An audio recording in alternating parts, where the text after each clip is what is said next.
Hariom friends. सभी को आत्मवंदन। हम पिछले कुछ दिनों से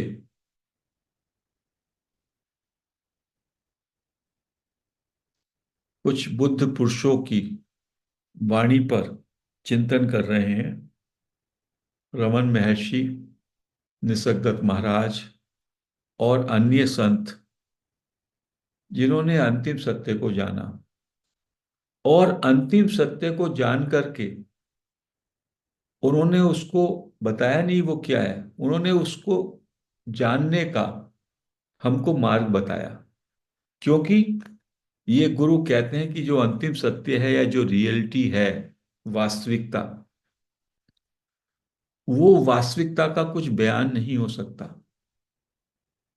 उसका कोई वर्णन नहीं हो सकता। वो वर्णातीत है, बियॉन्ड डिस्क्रिप्शन है, अकथनीय है, उसकी अभिव्यक्ति नहीं हो सकती। वो गूंगे के गुड़ की तरह है। जैसे गूंगे ने यदि गुड़ खाया, मीठा खाया, उससे कहो कैसा होता है गुड़, तो उसके लिए बोलने के लिए उसके पास भाषा या जुबान नहीं है। तो कहते हैं सत्य ऐसा है, उस सत्य को आपको अनुभव करना पड़ेगा, वो आपका अनुभव होगा। लेकिन इन गुरुओं ने कृपा करके हमको मार्ग बता दिया। इस मार्ग में चलो, इस तरह से अन्वेषण करो, और आप उस सत्य को पालेंगे या वो सत्य प्रकट हो जाएगा। क्योंकि वो तो आपका स्वरूप ही है। दूसरी बात वो कह रहे हैं, इन बुद्ध पुरुषों ने ये कृपा की कि सारा कंफ्यूजन दूर कर दिया कि कहीं दूसरी जगह सातवें आसमान पे या कहीं पहाड़ पे जाके या कहीं और खोज करके उसको तलाश करना है, उस सत्य को, कि यहाँ छुपा बैठा है। और उसको वहां से पकड़ने के लिए आपको दौड़ना है, आपको भागना है, आपको साधना करनी है, आपको यत्न करने। नो, वो कहते हैं वो सत्य स्वरूप के रूप में आपका सार है, आपका स्रोत है। उसके बिना कुछ है ही नहीं, कुछ हो ही नहीं सकता। तो इसलिए वो तल, दैट डायमेंशन, वो आपकी है। The very sense that you exist, मैं हूं, ये होने का भाव, ये वो सत्ता हमेशा है। और इसका आपको बोध रहता है तो इसको कहा चिन्मय सत्ता। लेकिन हमारी नजर, हमारी दृष्टि बहिर्मुखी हो गई है। हम बाहर की ओर ही देखते हैं, और बाहर देखते हैं तो इंद्रियां हमारी विषयों के साथ जुड़ जाती हैं। देखना दृश्य के साथ जुड़ जाएगा, सुनना जो है, जो हमको सुनाई, अच्छा, जो कुछ सुनना चाहते हैं शब्द, उसके साथ जुड़ जाएगा, टेस्ट के साथ जुड़ जाएंगे। तो हम दृश्य जगत से, विषयों के जगत से जुड़ जाते हैं, और बाहर के जगत के प्रपंच में हम पड़ जाते हैं। तो इस खोज के लिए कहते हैं बस हम रास्ता बता सकते हैं भाई आपको, बाकी आपको खुद ही ये खोज करनी है। तो जो ये कहते हैं Buddhahood realisation, it is a kind of exploration. कुछ नहीं है, आपको अपने आप एक्सप्लोर करना है। और एक्सप्लोरेशन का क्या रास्ता है? बार बार कहते हैं महर्षि Raman, go back the way you came. जहां से आए वहीं वापस चले जाओ। जिस रास्ते से, जहां से शुरुआत की, वहीं पे वापस जाना है। क्या मतलब? स्रोत पे वापस जाना है। जो आपका ओरिजिन है, जो आपका मूल है, जो आपका स्रोत है, वहां पे लौटो।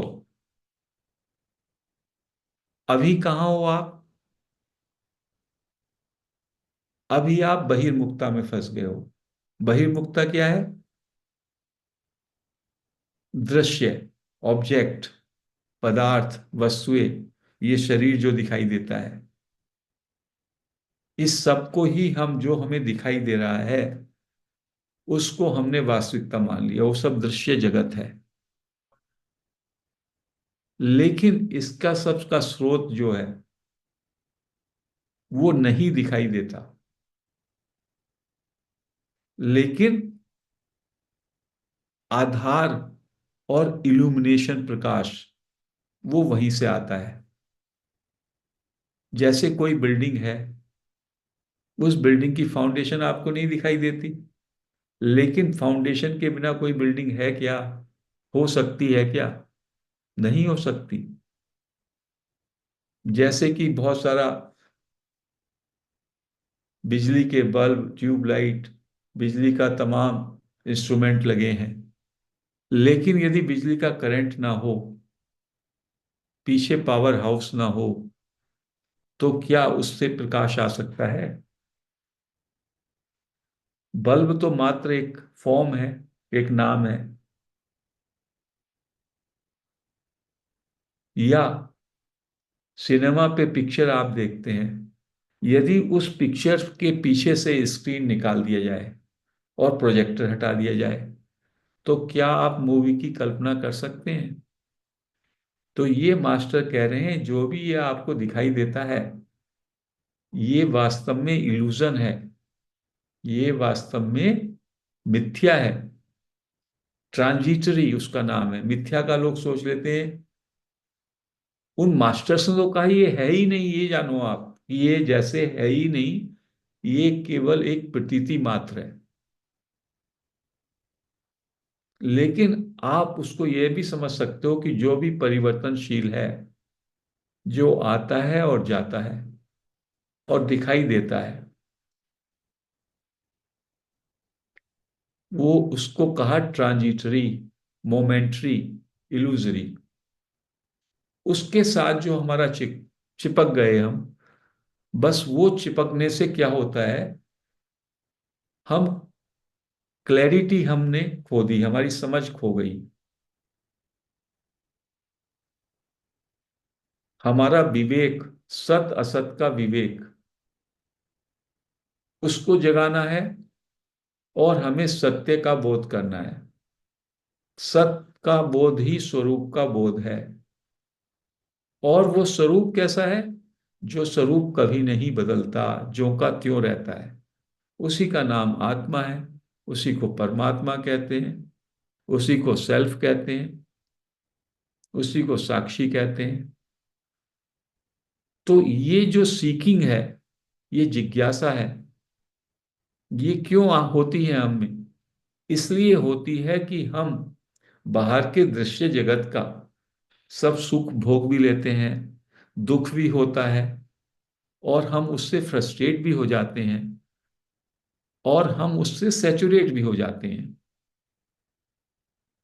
हम में से कितने लोग हैं जिनको लगता है जीवन में, अरे जो करना था कर लिया।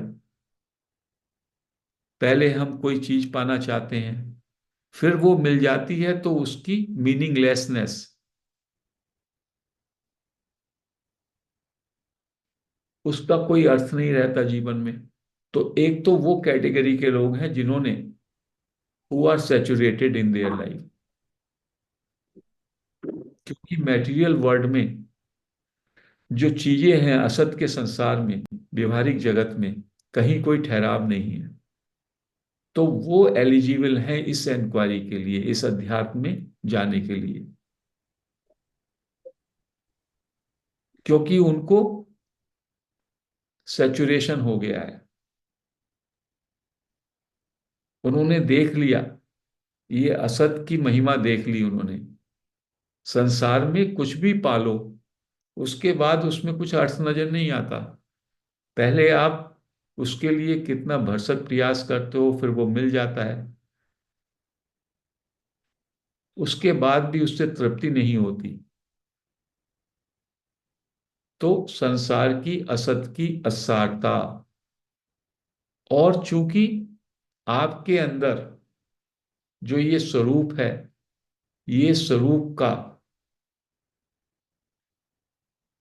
जो स्वभाव है आपका, वो असीम है, उसमें कोई अभाव है ही नहीं, उसमें वो अनंत आनंद चाहता है।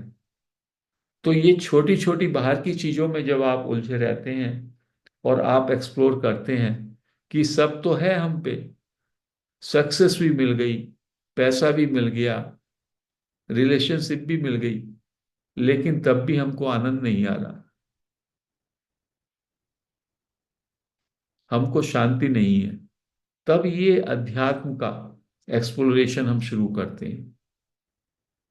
जीवन अभी बाकी है, और हमने जो हमारा मूलभूत मौलिक आवश्यकताएं हैं, या तो उनकी पूर्ति हो गई हमारी और अब हम सेचुरेट हो गए, या हमारे अंदर एक तृप्ति का भाव आ गया कि बस ये तो काफी है, और तभी हम ये एक्सप्लोरेशन कर सकते हैं। इस एक्सप्लोरेशन को यदि वो व्यक्ति करना चाहे जो कि अपनी जीवन से भागना चाहता है, तो ये एक्सप्लोरेशन उसके बस की बात नहीं है। जैसे कहते हैं, एक मुझको पंक्ति याद आ रही है, नारी मुई और संपत्ति नासी, मूड मुडाए भय सन्यासी। ऐसा कबीर ने या किसी ने लिखा है कि पहले एक समय ऐसा आया जब स्त्री का तो देहांत हो गया और संपत्ति का नाश हो गया, तो उसने जो है अपनी दाढ़ी वाड़ी मुंडवाई और सन्यासी बन गए और साधु के वेश में आ गए। तो इस तरह का साधु, क्या वो एक्सप्लोरेशन कर पाएगा? वो तो एस्केपमेंट उसको मिल गया, और हम साधुओं के पैरों में गिरते हैं।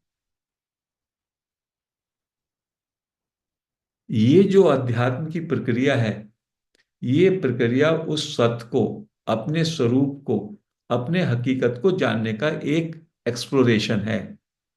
यदि इसमें आपने पहले से ही कोई गोल बना लिया, या किसी व्यक्ति ने कह के कह दिया ये हो जाएगा, वो हो जाएगा, तो ये भी एक भ्रम है, ये जान लीजिएगा।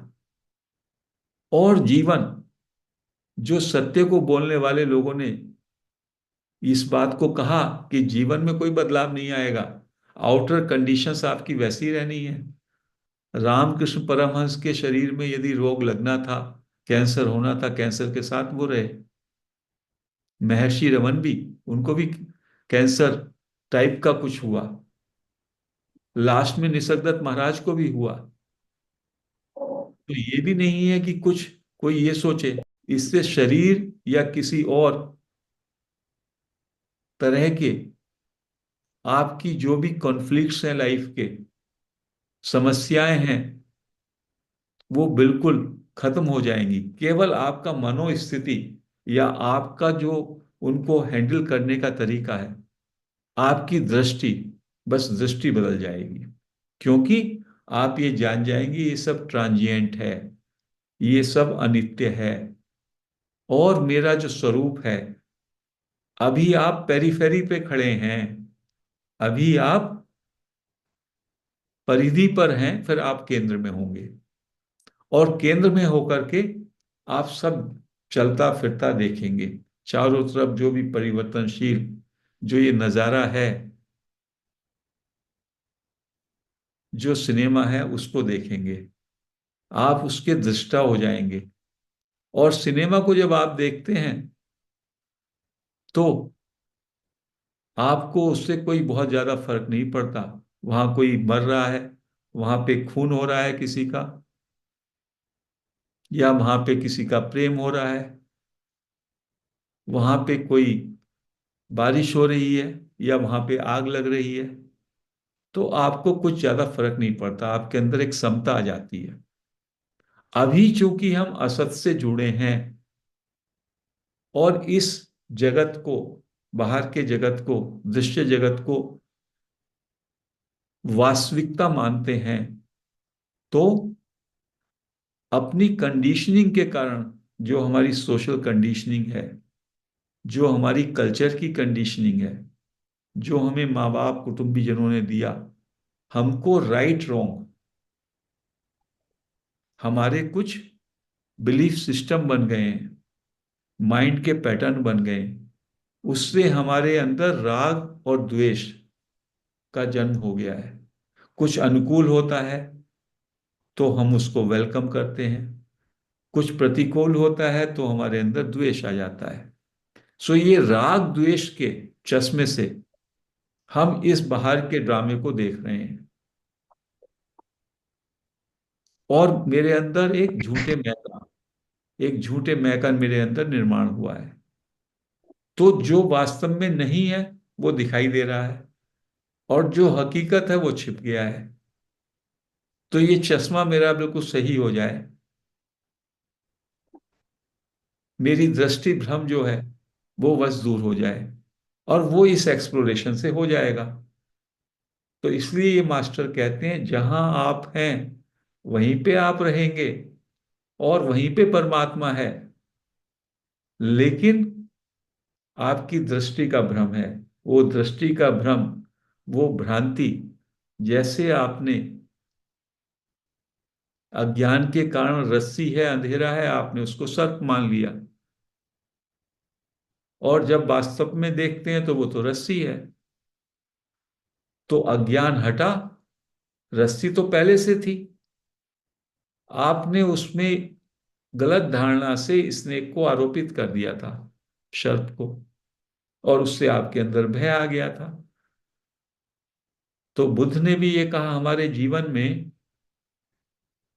आपकी चाह, आपकी तमन्नाएं, आपकी क्रेविंग, आसक्ति, और आपके डर, सबसे एक कॉमन आदमी का जीवन संचालित होता है। और इन्हीं दो के कारण, डिजायर्स को पाना और डर से मुक्त होना, इसी के कारण उसकी दृष्टि में भ्रम रहता है। वो जो जैसा है उसको देख नहीं पाता। तो बुद्ध ने क्या कहा कि जब आप के अंदर जागृति होती है तो आप जो जैसा है उसको वैसा देख पाते हैं। To see things as they are. अभी जो मैं देखता हूं वो मैं अपने बिलीफ पैटर्न्स के दृष्टि से देखता हूं, अनुकूलता और प्रतिकूलता की दृष्टि से देखता हूं, राग और द्वेष की दृष्टि से देखता हूं। तो इस राग और द्वेष से ऊपर मैं कब आऊंगा? जब मैं ये जानूं कि मैं कौन हूं, मैं देखने वाला कौन हूं। गलती दृश्य में कुछ नहीं है, दृश्य वैसे ही रहेगा,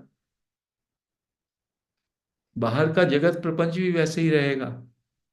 लेकिन मैं जो देखने वाला है, ये जो ये मैं को ही मुझे समझना पड़ेगा, हु एम आई के जरिए, कि मैं कौन हूं। और उस एक्सप्लोरेशन में यदि किसी ने बता दिया तू ये है, तो आप वो मान करके बस बैठ जाएंगे। इसलिए ये संत कहते, रमन महर्षि, बार बार तुम खुद अंदर जाओ, और कोई भी तुमको अनुभव हो रहा है उसको भी छोड़ो। रास्ते में कोई अच्छा अनुभव हो जाता है, अध्यात्म के नाम पर लोग उस अनुभव को इकट्ठा कर लेते हैं, और फिर 10 लोग कहेंगे उनके फॉलोअर, साहब को तो, हमारे गुरु जी को तो ये अनुभव हुआ, उसको अनुभव हुआ। वो अनुभव फेंकने वाली चीज है, उस अनुभव को रखना ही नहीं है। हमें आगे बढ़ना है, आगे बढ़ना है, जब तक हमें आई का पूरा, मैं का पूरा अन्वेषण ना हो जाए। और मैं के मूल पे, जहां पे ये मैं जो मैं कहता हूं, उसका पूरा मैंने सर्जरी कर लिया। बस यही अध्यात्म है, यही नो दाई सेल्फ, जिसको महावीर कहते हैं या सोक्रेटिस कहते हैं। और इस नो दाई सेल्फ के लिए पहले आप अपने, जो आपकी अपना संसार है, उसमें बेसिक चीजों के प्रति, रोटी कपड़ा मकान या जो भी व्यवस्थाएं हैं, उसमें भी एक रीजनेबल आपके अंदर ठहराव आ जाना चाहिए। कोई व्यक्ति वहां से भाग करके चाह रहा है कि इसका एक्सप्लोरेशन कर लेगा, वो भी भ्रम में है। क्योंकि इस एक्सप्लोरेशन में आपको बड़ा फोकस होके चलना पड़ेगा। आपको जानना है ये जो आपका शरीर है, इस शरीर को मैं बोलते हैं आप, ये शरीर मैं है क्या? जब आप इस शरीर के कंपोनेंट्स को देखते हैं तो ये शरीर तो 5 तत्वों से बना है, जल, वायु, आकाश, अग्नि और पृथ्वी। इनमें कौन सा मैं है? इसमें तो कहीं मैं नहीं है, इसी से पूरा संसार बना है। तो ऐसे ऐसे अन्वेषण करना पड़ता है। फिर मन, मन में कहाँ मैं है? फिर जो विचार हैं, जब हम बहुत गहरे से ऑब्जर्व करेंगे तो हर एक विचार ए थॉट्स क्रिएट्स ए थिंकर। लेकिन हम सोचते हैं कि हम एक थिंकर हैं, और जितने भी विचार हमारे हैं और जितनी भी हमारी पुरानी स्मृतिज हैं, उन सबको हम मैं के कारण जोड़ लेते हैं, वो भी भ्रम है। तो जैसे जैसे हम अंदर जाते हैं और इसको इन्वेस्टिगेशन करेंगे, तो हमारा जो ये भ्रम है, इल्यूजन है, ये क्लियर होंगे और रियलिटी शाइन करेगी। वही है सत्य का बोध या आत्मा का बोध। तो उसके लिए एक तो जो व्यवहारिक जगत है, उसमें हमारे अंदर थोड़ी तृप्ति का भाव आ जाना चाहिए। जो आपकी मूलभूत आवश्यकताएं हैं, जो भी हैं किसी की, क्योंकि यदि आपकी बाहर की समस्याएं हैं अभी भी बहुत ज्यादा तीव्र, और आप सोचते हैं कि उसके निदान के लिए ये आप अंदर की यात्रा कर लेंगे, तो वो इतनी आसान नहीं होती। इस अंदर की यात्रा के लिए ठहराव चाहिए। इसलिए गीता भी कहती है कि ये जो अध्यात्म का है, भीतर का प्रवेश है,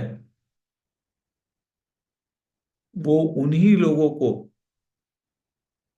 करने का मौका मिलता है जो कि थोड़ा संपन्न घर में जन्म लेते हैं, या जो योग भ्रष्ट हैं। और योग भ्रष्ट का मतलब जिन्होंने पिछले जन्मों में भी कुछ एफर्ट्स किए, बट वो पूरे नहीं हो पाए, और वो इस जन्म में ऐसी स्थिति में होते हैं जहां पे अपनी मौलिक जरूरतों से, मौलिक आवश्यकताओं के प्रति उनमें ठहराव हो। उसके लिए कोई ये जरूरत नहीं है कि बहुत ही मनी हो, बहुत ही पैसा हो। ये आपकी एक मनोस्थिति है। बल्कि आप देखेंगे कि आप जो है, आपकी जो अभाव की स्थिति है, आपकी जो गरीबी की स्थिति है, वो इस पर डिपेंड नहीं करता कितना आप पे है। ये एक मनोस्थिति है। गांव का एक किसान बहुत कम अर्जन में भी वो संतुष्ट रहता है, और गांव के लोग बड़ी अच्छी जिंदगी जी रहे हैं, बहुत कम संसाधनों में। छोटा सा उनका खेत है, उसमें उन्होंने थोड़ा उगाया, फ्रेश एयर ली, अनाज खाया, गाय पाली हुई है, दूध पिया, और रात को आराम से श्रम करके सो गए। और एक जो है बड़ा कोई महानगर है, बॉम्बे है, दिल्ली है, वहां पे कहाँ कहाँ आप चक्कर लगाते हैं, पोल्यूशन में रहते हैं, सोचते हैं मैं गाड़ी में जा रहा हूँ, आ रहा हूँ। किसान वो जो है केवल अपने जो उसके पैर हैं, उस पैरों से ही वो मस्त यात्रा करता है। तो इन सब का भी आपको एक दृष्टि में, जब आपकी दृष्टि में ठहराव आता है, तो ये सब चीजें भी धीमे धीमे क्लियर होने लगती हैं। आफ्टर ऑल हमें जो ये जीवन मिला है, ये जीवन 100 वर्ष का, 80 वर्ष का, 60 वर्ष का, इस जीवन का पर्पज यही है कि इस जीवन का जब समापन हो, इस देह का, उससे पहले हम सत्य को जान लें। लेकिन यदि हमारी कुछ गलत धारणाएं कि हम उससे ऐसा हो जाएगा, वैसा हो जाएगा, हमें ये सिद्धि आ जाएगी, हमें ये चमत्कार आ जाएगा, हमें ये अनुभव आ जाएगा, ये भी इल्यूजन ही है। जो परम सत्य होता है उसमें आदमी परम साधारण हो जाता है, परम सहज हो जाता है। उसके अंदर कोई चाह नहीं रहती, उसके अंदर कोई शिकायत नहीं रहती। सहजता, परम सहजता, ऑर्डिनरी से ऑर्डिनरी। जो व्यक्ति एक चींटी को अपने बराबर देखे, सब में उसी जीवन को देखे, तो ये ज्ञान वैसा है। तो जो हम अपने गोल सोचते हैं, कहीं से पढ़ लिया हमने, अरे हम बुद्ध हो जाएंगे, ये चमत्कार हो जाएगा, ये सिद्धि हो जाएगी, हम ये पालेंगे, हम वो पालेंगे, वो भी सब भ्रम वाली चीजें हैं। केवल इसमें आप अपने स्वरूप पे आ जाते हैं, और वो स्वरूप जो है वो सच्चित आनंद है। उसको थियोरिटिकल हम डिस्कस करते हैं, बट धीमे धीमे जब हम ये तमाम सारी युक्तियों से हम ये तमाम सारी चीजों को जब करते हैं, तो उससे हमारे अंदर ठहराव आने लगता है। ठहराव आने लगेगा, आप इसको एक्सप्लोरेशन करेंगे और एक्सप्लोरेशन करेंगे, और वो धीमे धीमे आपके जो अटैचमेंट्स हैं, आपके जो राग द्वेष हैं, जो विकार हैं, वो धीमे धीमे डिसॉल्व होने लगेंगे। और आपका जो फॉल्स सेंस ऑफ आई है, जो ये ईगो है, मैं, जो कि बहुत स्थूल है, जो आपका बैगेज बहुत बड़ा है, वो बैगेज कम होने लगेगा। धीमे धीमे उसका परिष्कार होगा। धीमे धीमे आप लाइट होंगे, हैवी से लाइट हो जाएंगे। मन के स्तर पर जो मन हमारा बहुत भारी है, जिसमें हमने क्या क्या नहीं पजेस किया हुआ, we are living in a possessive consciousness. Body mind consciousness is a possessive consciousness. मेरी साधन है, मेरी सामग्री है, मकान है, संबंध है, फिर मेरे विचार हैं, मेरे बिलीफ सिस्टम है, मेरी स्टोरीज हैं, मेरे अचीवमेंट्स हैं, उपाधियां हैं, वही सब मेरा बैगेज है। मेरा ज्ञान है। ज्ञान क्या है? मैंने इतनी इंफॉर्मेशन इकट्ठा कर रखी है, उसके लिए सेंस ऑफ प्राइड है। वो सब जब छूट जाएगा, you will feel so much relieved, क्योंकि वो अपना है ही नहीं। वो जिस मैं का है वो मैं ही नहीं है। तो ये ही केवल सेल्फ एक्सप्लोरेशन और सेल्फ रियलाइजेशन है। तो जो व्यक्ति इस बात को, जो मास्टर बता रहे हैं, जो लोग कह रहे हैं, वो या तो उनको खुद इस बात का अनुभूति नहीं है, या वो जानबूझ करके ये कह रहे हैं, नहीं तो लोग भाग जाएंगे। अरे जब हमें साधारण ही होना है, सहज ही होना है, तो हम यहाँ पे क्यों आए? तो इन सब चीजों पे भी गहन चिंतन करने का जरूरत है। तब आप अपनी, आपकी सफाई की, शुद्धिकरण की, केंद्र पे आने की यात्रा, ओएमआई की यात्रा सही से शुरू होती है। तो आज मैं इस चर्चा को यहीं समाप्त करता हूँ। हरि ओम।